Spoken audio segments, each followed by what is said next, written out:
Tornados, enormes fuerzas de la naturaleza, sorprendentes como destructivos. El fenómeno de los tornados se ha vuelto uno de los más estudiados en los últimos siglos, con equipos cada vez más sofisticados para la detección de estos monstruos de aire.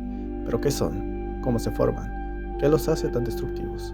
Los veremos a continuación. Los tornados son columnas de aire que giran violentamente y que se extienden desde una tormenta eléctrica hasta el suelo. Pueden destruir edificios, voltear autos, arrancar árboles, llevarse todo lo que encuentren a su paso. La mayoría con una anchura de 75 metros. Alcanzan velocidades entre los 65 y los 180 km por hora.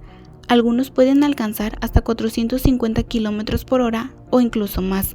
Su recorrido, sin separarse del suelo, pueden alcanzar los 80 y 100 kilómetros. Existen diferentes tipos de tornados. Los terrestres, que se forman en una superficie de tierra, y los de agua. Estos se forman en una superficie de agua, que conectan las nubes formando una corriente de aire con forma de embudo. Algunas condiciones para la formación de un tornado es que debe haber una corriente de aire fría y otra caliente. Cuando se encuentran, el aire caliente, que debería estar por encima del frío, queda atrapado en un plano inferior y ocasiona que ambas corrientes fluyan a diferentes alturas, de forma paralela y en direcciones opuestas. La corriente de aire fría y seca desciende, mientras que la otra, que es cálida y húmeda, se eleva, produciendo una corriente en forma de tubo giratorio. El aire caliente asciende y el frío desciende, con lo que el vórtice adopta una posición vertical. Cuando toca el suelo, la corriente se acelera y produce un remolino en forma de trompo. Una vez formado, se produce un efecto de aspiración, que es lo que posibilita la absorción de casas, carros, árboles a lo largo de su recorrido. Su velocidad va en aumento según el tornado va avanzando. Su duración varía de varios minutos hasta algo más de una hora. La mayoría son de 10 a 20 minutos. Existen diferentes tipos de tornados y se clasifican según su forma, su tamaño, su duración e intensidad. Algunos de los tornados que existen son tornados supercelulares. Estos se forman a partir de una tormenta eléctrica de gran intensidad. Son violentos y destructivos. Los tornados de vórtices múltiples se tratan de dos o más columnas de aire que giran en torno a un eje en común, lo que da origen a varias puntas del tornado. Los tornados satélite. Estos se tratan de dos tornados, uno grande y otro chico, que se forman muy cerca. El de menor tamaño orbita al mayor y gira junto a él como si fuera un satélite. Los tornados de cuerda se caracterizan por ser muy angostos, con forma de cuerda extendida desde la superficie hasta las nubes. Suelen ser menos destructivos. Los tornados de cuña tienen forma de V invertida, con base ancha y la punta angosta. La tromba marina se trata de un tornado que se forma sobre el mar o un cuerpo de agua de gran tamaño. El ciclo de vida de un tornado se divide en tres fases. La primera fase, la formación. Generalmente se originan en un sistema de tormentas. El aire caliente y húmedo asciende y el frío y seco desciende. Esta diferencia de temperatura, presión atmosférica y humedad crea un vórtice de aire que comienza a girar e inicia la formación del tornado. La segunda fase es la madurez. Una vez formado el tornado, puede crecer hasta su máximo tamaño en pocos minutos. Esta fase es la más destructiva del tornado, porque alcanza su máxima velocidad de rotación. Es también cuando adquiere la típica forma de embudo de los tornados. La tercera fase es la disipación. Es la etapa final del tornado. La falta de aire cálido y húmedo debilita el vórtice y lo hace delgado, como una cuerda, antes de perder lo último de energía y disiparse. Los tornados se evalúan con la escala Fujita. En esta se encuentra la clasificación de los tornados, que son en 6 categorías, que va de F0 a F5, según la intensidad del viento y los daños causados. El F0 son los daños leves. Tiene una velocidad entre los 65 y 115 km por hora. El F1, daños moderados, velocidad de 117 a 180 km por hora. El F2, daños significativos, con una velocidad de 182 a 252 km por hora. F3, daños severos, con la velocidad de 254 a 332 km por hora. F4, daños devastadores, velocidad de 334 a 413 km por hora. F5, daños extremos, velocidad de 415 a 105 km por hora. En definitiva, los tornados pueden resultar en catástrofes mucho mayores debido a su carácter impredecible. Su detección oportuna no siempre es precisa en tiempo ni en su peligro potencial. Han habido cientos de tornados documentados a lo largo de la historia. Hoy les hablaremos sobre 2 tornados cuyas historias parecieran similares, pero con resultados por lejos diferentes. Coahuila de Zaragoza, México. Un estado fronterizo al norte de México, que comparte dicha frontera con el estado de Texas, Estados Unidos. Un estado también afectado más de una vez por tornados. En Coahuila hay un clima semiseco con corrientes rápidas de aire. Los tornados ocupan 3 elementos importantes para su formación: aire frío que llega de los polos, aire caliente que suelen concentrarse en áreas ecuatoriales y, muy importante, un jet stream, una corriente de aire que le da potencia y mayores proporciones a un tornado, lo que también los hace más peligrosos. Coahuila se encuentra en la banda ecuatorial, precisamente en su borde, junto a Estados Unidos, que es el país que más tornados tiene debido a esta ubicación. Si bien en Coahuila hay tormentas y con buena intensidad, que aportan este aire frío a esta zona caliente, no hay un jet stream que le dé potencia, por lo que las temperaturas se nivelan y no hay tornados significativamente fuertes. Sin embargo, en 2007 las condiciones climatológicas de la zona dieron como resultado uno de los tornados más devastadores del estado, inclusive se podría decir del país.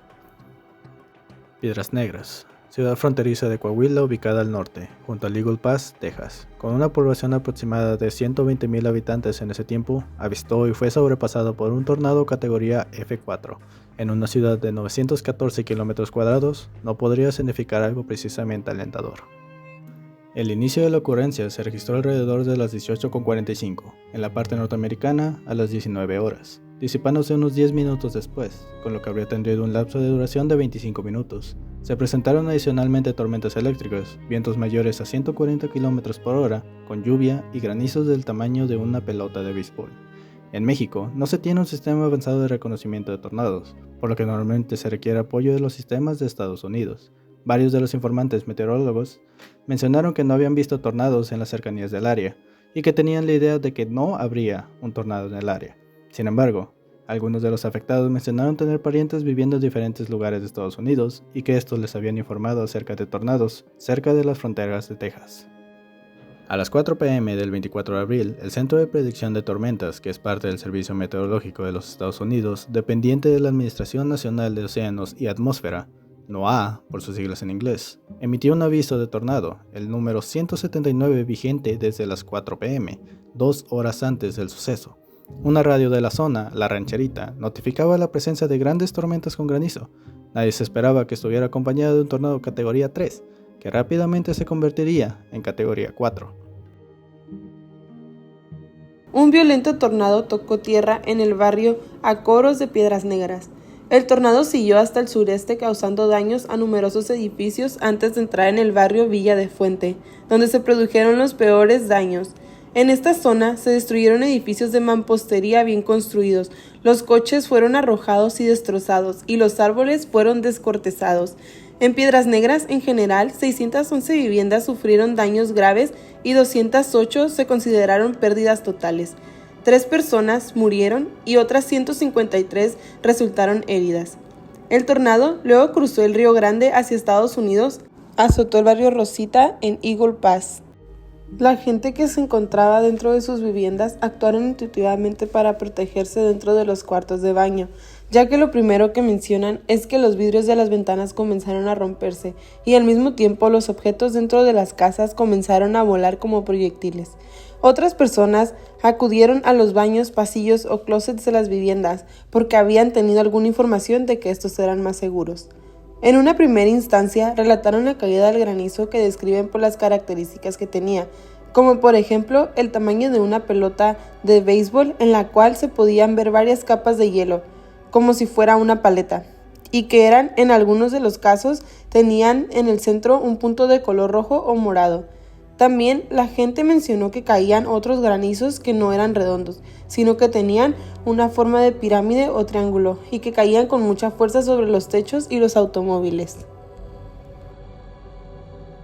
Inmediatamente después de que pasó el tornado, las personas permanecieron todavía unos minutos resguardados. Posteriormente salieron de los lugares donde se protegían para verificar la integridad física de la familia. En general, advirtieron que después trataron de comunicarse por teléfono celular con los demás familiares que estaban fuera de su área. Desalojaron sus hogares y quedaron sorprendidos al observar los escombros que se veían por todas partes. Otras personas que vieron la experiencia del paso del tornado en almacenes comerciales dicen que fueron apoyados por otros presentes que daban indicaciones o auxilio. Por ejemplo, aconsejaban a las personas que no se pusieran nerviosas, esconderse debajo de un mostrador, abrazarse entre ellos. Esas fueron las actitudes observadas por un joven informante que se encontraba en la tienda de localidad denominada Oxxo. Hubo también personas habitantes de fuera de Villa del Fuente que llegaron a dar ayuda a manifestar apoyo. Los primeros agentes gubernamentales externos en llegar a la zona afectada fueron policías municipales. Explican que esto fue así porque una unidad policíaca resultó afectada por el tornado, lo que originó que ahí se diera un aviso a la unidad central de policías, quienes se trasladaron al lugar. Posteriormente llegaron ambulancias y otras autoridades municipales como trabajadores de protección civil y bomberos. El gobernador del estado de Coahuila llegó 2 horas después de que pasó el tornado por Villa de Fuente con recursos humanos, materiales y organizativos del orden estatal, con lo que la intervención de las autoridades municipales se vio minimizada y desplazada. Horas después de la llegada del gobernador y en los días posteriores iniciaron la labor de limpieza y remoción de escombros. Simultáneo a ese trabajo, repartieron alimentos, aguas y despensas, módulos de atención por secretarías, aulas móviles, repararon algunos techos. Unos pocos días después del impacto, los funcionarios estatales definieron programas de ayuda, entre los que se contó con la reubicación de algunas personas que arrendaban viviendas destruidas. La población que no aceptó la reubicación se le prometió reconstruir su vivienda en el mismo terreno, y para los negocios afectados la ayuda del Estado fue económica, pero definida por un programa específico. Las autoridades estatales mantuvieron los niveles de atención a los damnificados en los albergues, no dejaron vacíos para que fueran ocupados por agentes del gobierno federal y pusieron en marcha de inmediato algunos programas de auxilio para la reparación de viviendas, donación de materiales de construcción, reparación de vidrios y reemplazo de tinacos. No sobra decir que en la atención de las condiciones resultantes del paso del tornado, el escenario de desastre también tomó formas de arena política en la que el gobierno estatal controló y bloqueó las intervenciones tanto de nivel municipal local como de gobierno federal.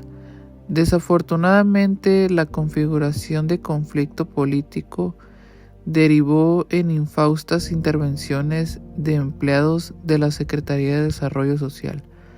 Luego del retiro del gobernador coahuilense de Piedras Negras, buscaron entregar selectiva ayuda de Felipe Calderón mediante vales de 5,000 pesos canjeables por artículos diversos en el almacén de autoservicio denominado Soriana. Según testimonios, el jueves 3 de mayo, las mesas de atención social y los módulos de atención ciudadana se retiraron del área afectada alrededor de las 5:30, concentrándose en el Hotel Casablanca. Para el viernes 4, los damnificados comenzaron a preguntar por los servicios sin encontrar quien atendiera.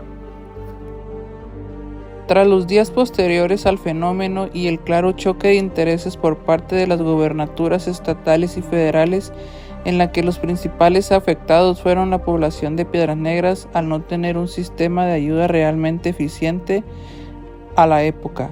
En la actualidad, la llegada de maquilas, la industria minera y ser un destino turístico al sur de Texas le ha ayudado a restablecer el orden y la normalidad. Por otro lado, hay un país que ha sido enormemente azotado por tornados cada año, con una media de 800 a 1100 tornados de diferentes categorías al año. Estados Unidos, ubicado sobre la franja ecuatorial, con vientos secos y calientes, aún cerca de los vientos fríos de Canadá, lo hace idóneo para la formación de poderosos y destructivos tornados en la zona, que no han dudado en azotar a la población estadounidense. En Estados Unidos, hay una zona específica denominada Tornado Alley, comprendida entre Texas, Oklahoma, Kansas y Nebraska, con estados afectados como Nuevo México, Colorado y gran parte de Dakota del Sur. En esta zona se producen 2/3 de la cantidad total de tornados en el país, unos 700-800 tornados. Un elemento crucial en la formación de tantos tornados es el conocido jet stream, torrentes de aire a gran velocidad que hacen que las nubes logren altitudes de más de 10 kilómetros, lo que les da la potencia necesaria para tocar el suelo y ser potencialmente peligrosos. En Estados Unidos, el Servicio Nacional de Meteorología y la Administración Nacional Oceánica y Atmosférica son instituciones que identifican tornados, mejoran el nivel de respuesta, proporcionan datos preliminares y dan alertas a los organismos de emergencia para prepararse lo más posible. Sin embargo, en muchos casos, a pesar del vasto conocimiento que se tiene sobre el tema, algunos tornados suelen ser más impredecibles, lo que los vuelve peligrosos, como el sucedido en El Reno, Oklahoma, en 2013. El Centro de Predicción de Tormentas emitió un riesgo moderado de tormentas eléctricas severas durante las primeras horas de la mañana del 31 de mayo, desde el sureste de Missouri hasta el suroeste de Oklahoma. El grado de cizalladura del viento, la humedad y la inestabilidad dentro del sector cálido favorecieron el desarrollo de supercélulas discretas. Se esperaba granizo muy grande y tornados con las supercélulas, con la posibilidad de algunos tornados fuertes a violentos. A las 3:30 p.m., hora local, temprano en esa tarde, se emitió una alerta de tornado de situación particularmente peligrosa desde el suroeste hasta el noroeste de Oklahoma, rodeando el corredor de la Interestatal 44.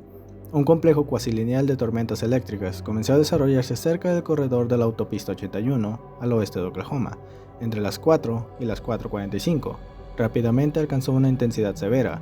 A las 5:33, la Oficina de Pronóstico del Tiempo del Servicio Meteorológico Nacional de Norman, Oklahoma, emitió una alerta de tornado para el condado Canadian, debido a la circulación tornádica cada vez más intensa.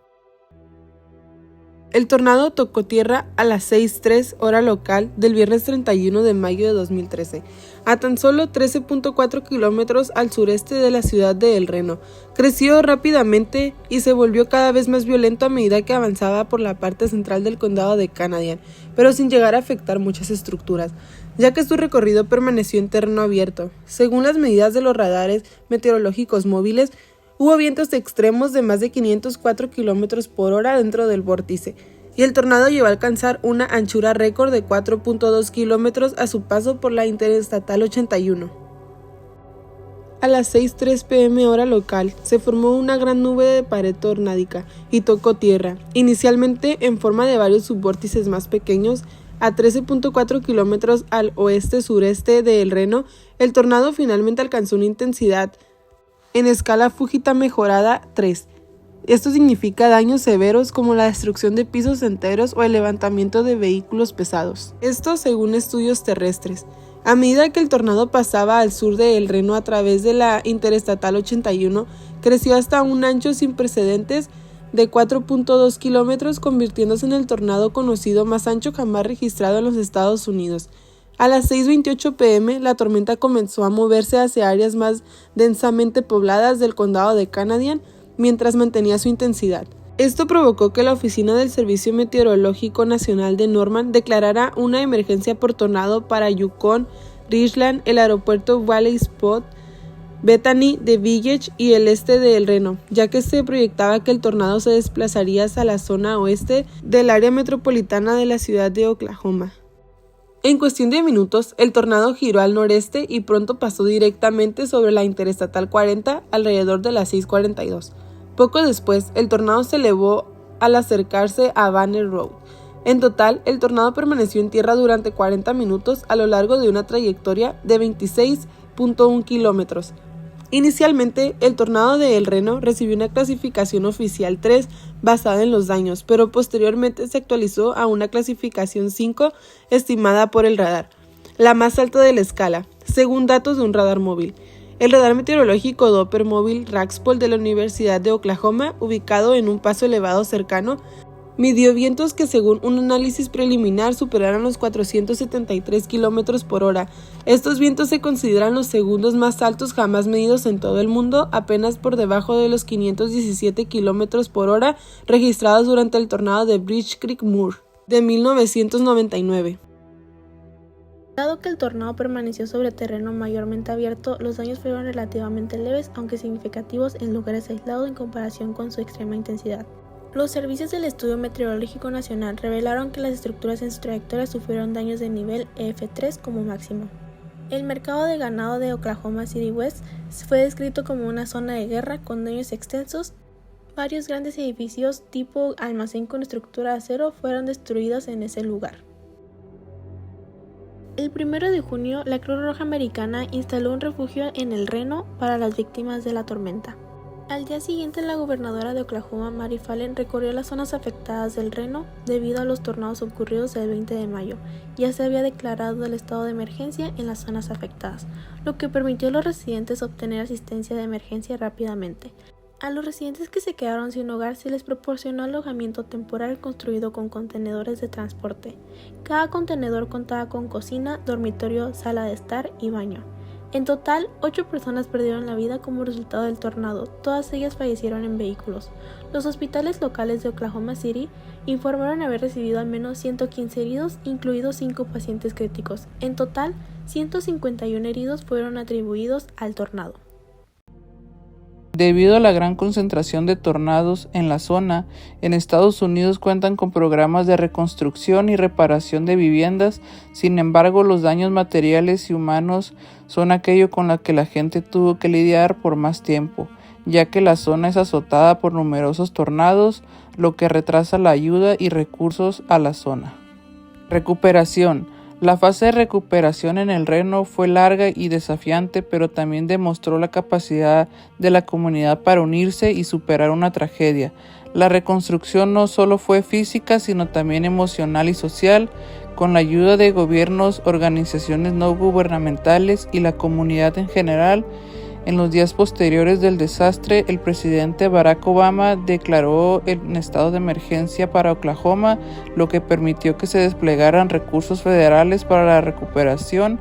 Esto incluyó asistencia financiera para los sobrevivientes a través de la Agencia Federal para el Manejo de Emergencias, así como programas de ayuda para los hogares dañados y la reparación de infraestructuras. El Reno, Oklahoma. Fue un evento trágico que destacó la importancia de la preparación y la respuesta de emergencia. Después del paso de los tornados, fue un proceso largo y desafiante, pero también demostró la capacidad de la comunidad para unirse. La coordinación y la planificación en la respuesta a un desastre son fundamentales para garantizar una recuperación efectiva. La comunidad del Reno se unió para apoyar a los afectados y ayudar a la reconstrucción, demostrando su capacidad para superar la adversidad. La recuperación de Piedras Negras después del paso del tornado fue un proceso largo y desafiante, pero también demostró la capacidad de la comunidad para unirse y superar una tragedia. La falta de coordinación y la política en respuesta a desastre pueden tener consecuencias devastadoras, pero también pueden ser oportunidades para aprender y mejorar la experiencia. Piedras Negras ha dejado lecciones importantes sobre la importancia de la coordinación y la atención efectiva en situaciones de desastre. Los tornados son un recordatorio de la fuerza y la fragilidad de la naturaleza y de la importancia de la preparación, la coordinación y la resiliencia en la respuesta a desastres. La creciente frecuencia e intensidad de los tornados debido al cambio climático hace que sea más importante que nunca que los gobiernos y las instituciones y comunidades trabajen juntos para brindar apoyo y soluciones a las personas afectadas. La preparación y la planificación son clave para mitigar los impactos de los tornados. Esto incluye la creación de planes de emergencia, la realización de simulacros y la educación de la población sobre los riesgos y las medidas de seguridad. La capacidad de las comunidades para unirse y superar una tragedia es un ejemplo de resiliencia y determinación. La solidaridad y el apoyo mutuo son fundamentales para la recuperación y la reconstrucción después de un desastre.